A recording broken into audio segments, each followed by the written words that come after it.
भारत गौरव आचार्य श्री पुलक सागर जी गुरुदेव के प्रवचन और लेटेस्ट धार्मिक भजन व कार्यक्रम निशुल्क देखने व सुनने के लिए हमारे YouTube चैनल जीन शरणम मीडिया को आज ही सब्सक्राइब करें और सबसे पहले देखने के लिए बेल आइकन पर क्लिक जरूर करें। आदमी के मन में ये बात घर कर जाती है, मेरी ही खुशियां क्यों छीनी जाती हैं, मेरी किस्मत में खुशियां क्यों नहीं है। आदमी जब भी सोचता है तो अपने को लेकर के सोचता है। आदमी सोचता मेरे साथ दुख क्यों लगे हुए हैं, मेरे साथ प्रॉब्लम क्यों है, मेरे ही साथ खुशियां क्यों नहीं रहा करती हैं। आदमी ऐसे सोचता है कि जैसे सबके पास सब कुछ होता हो। दिन ध्यान रखना, आपके जीवन में भी कभी कभी वो ख्याल आते हैं कि तकदीर मेरे साथ खिलवाड़ क्यों करती है, मैंने तो सब कुछ अच्छा किया है, मेरे साथ ऐसा क्यों होता है।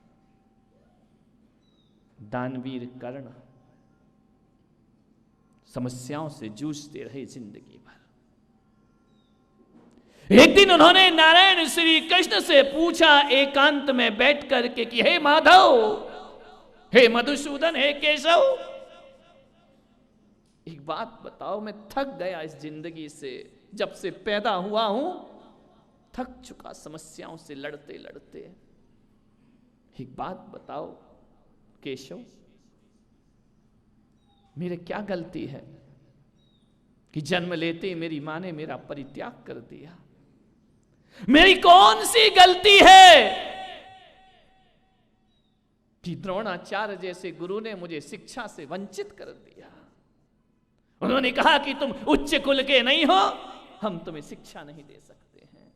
मेरी क्या गलती है? हे नारायण, जरा ये बताने का प्रयास करो कि मेरी कौन सी गलती है जो द्रौपदी ने स्वयंवर में मुझे कह दिया कि तुम कुलीन नहीं हो, तुम उच्च कुल के नहीं हो, कितने भी बड़े धन उधर क्यों ना हो, मैं तुमसे विवाह। वहां मुझे अपमानित होना पड़ा भरी सभा में।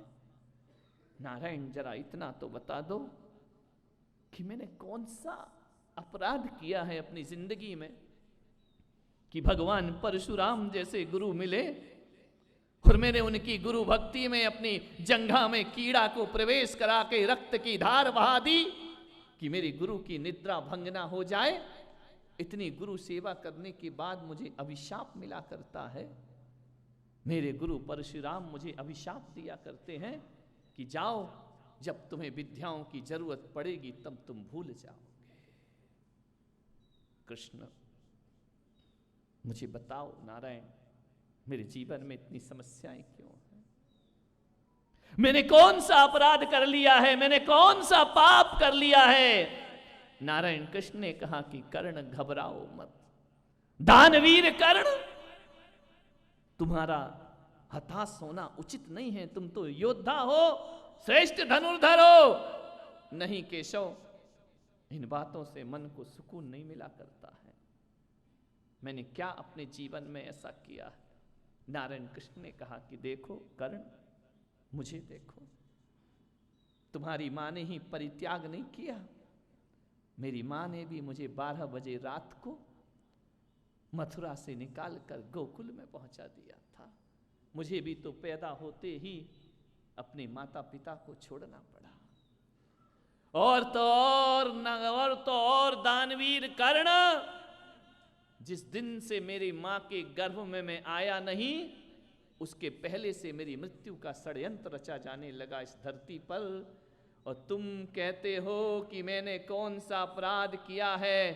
अरे तुम्हें तो फिर भी पढ़ने का आश्रम मिला, मुझे तो पढ़ने का अवसर ही प्राप्त नहीं हुआ है। मेरी समस्याओं पर थोड़ा सा ध्यान दो, अपनी ही समस्याओं को दो सोचने का विचार मत करिए, अपनी समस्या को बड़ा समस्या मत बनाओ। हे दानवीर कर्ण, मेरा मामा मेरा दुश्मन बना हुआ है।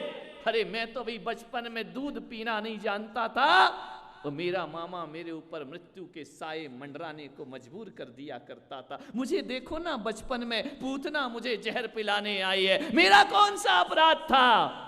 विचार करिए आप। नारायण कृष्ण ने कहा, एक बात याद रखना कर्ण, समस्याएं तो जीवन का अंग हुआ करती हैं। तुम कहते हो कि मैं शूद्र पुत्र हूं, अरे मैं तो राजघराने में पैदा होकर भी जीवन भर ग्वाला कहलाते रहा, गाय चराने वाला गोपाल कहलाते रहा। मैंने क्या अपराध किया था अपने जीवन में? देखो, नारायण कृष्ण ने कहा, मेरा जीवन भी तो समस्या भरा है ना। जेल में जन्म हुआ, गांव में बचपन बीता, महलों में जवानी गई। ध्यान रखना, मेरा जीवन क्या है? कर्ण ने देखा, उसका दुख कुछ हल्का हुआ। नारायण कृष्ण ने कहा, जीवन तो समस्याओं से भरा ही होता है, और हकीकत में कर्ण, जिसके जीवन में समस्या है, वो जिंदा आदमी हुआ करता है। मुर्दों के पास कोई समस्या नहीं हुआ करती है।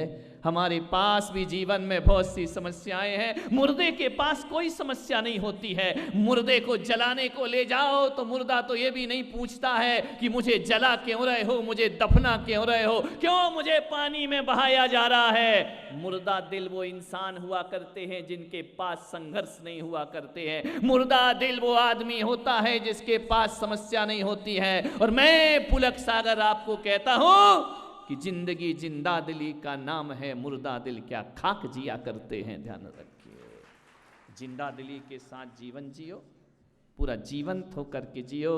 एक बात याद रखना, संकट जीवन में जितने विकट होते हैं, जीवन उतना जीवट हुआ करता है। हमारा जीवन उतना जीवंत हुआ करता है। विपत्ति क्या है, संकट क्या है, कष्ट क्या है? कष्ट मालूम है, अनुभवों की विश्वविद्यालय हुआ करते हैं। दुख से आदमी को अनुभव मिला करते हैं। एक बात बताओ जरा, औरंगाबाद वालों, में आपसे पूछता हूं, यदि तुम्हारे जीवन में सब कुछ शांति से चले तो फिर क्या करोगे? समय पे भोजन मिल जाए, समय पे कपड़े मिल जाए, पैसा मिल जाए, रुपया मिल जाए, बच्चे हो जाएं, आज्ञाकारी हो जाएं, कुछ भी समस्या ना रहे, फिर क्या करोगे? क्या करोगे? ये जिंदगी जीने लायक ना रह जाएगी। आदमी क्यों जिएगा? हर चीज तुम्हारा वक्त पे हो जाए, हर इच्छाएं तुम्हारी पूरी हो जाए, तो मैं पुलक सागर कहता हूं कि शायद फिर जिंदगी जीने का मजा ही खत्म हो जाएगा। फिर जिंदगी उस अंधेरी रात की तरह सन्नाटा हो जाएगा। लेकिन एक बात याद रखना, रात भी सपनों में गुजर जाती है, आपके तो सपने ही खत्म हो जाएंगे। ध्यान रखना। इसलिए आपसे निवेदन कर रहा हूं कि जीवन में थोड़े बहुत समस्याएं और दुख तो हमारे जीवन में जरूर होना चाहिए। यदि दुख ना होगा तो जिंदगी कैसे बीतेगी? एक बात याद रखना, किसी के यहां आप भोजन करने को जाओ और मीठा ही मीठा रख दिया जाए और साथ में नमकीन ना हो तो मीठा बेस्वाद हो जाया करता है। आपसे मेरा निवेदन है, मीठे के साथ बीच बीच में थोड़ा सा नमकीन आ जाए तो मीठे का स्वाद और बढ़ जाया करता है। तो जिंदगी सुख और दुखों में चला करती है। अरे दुख मीठा की तरह, सुख मीठा की तरह है तो दुख उसका नमकीन हुआ करता है, जो जिंदगी का स्वाद है। थोड़े बहुत दुख तो होना चाहिए ना, होना चाहिए या नहीं? होना चाहिए ना। कैसे जियोगे जिंदगी नहीं तो? समस्या, जीने का मकसद ही खत्म हो जाएगा हमारे। नहीं, थोड़ी बहुत समस्याएं रखो। समस्याएं होंगी तो ही हम जिंदा रहेंगे। मालूम है मैं क्यों जिंदा हूं? पूरे देश की समस्याएं लेके चल रहा हूं। ध्यान रखना। जो आता है अपनी समस्या कह के चला जाता है, जो आता है अपनी समस्या कह के चला जाता है। महाराज ये हुआ, महाराज वो हुआ, कमरे में आते हमको ये समस्या, हमको वो समस्या। मैंने कहा अच्छा है, तुम्हारी समस्याएं होंगी तब तो मैं प्रवचन करूंगा। ये तुम्हारी समस्या नहीं तो मेरे पास मैटर क्या बचेगा बोलने का?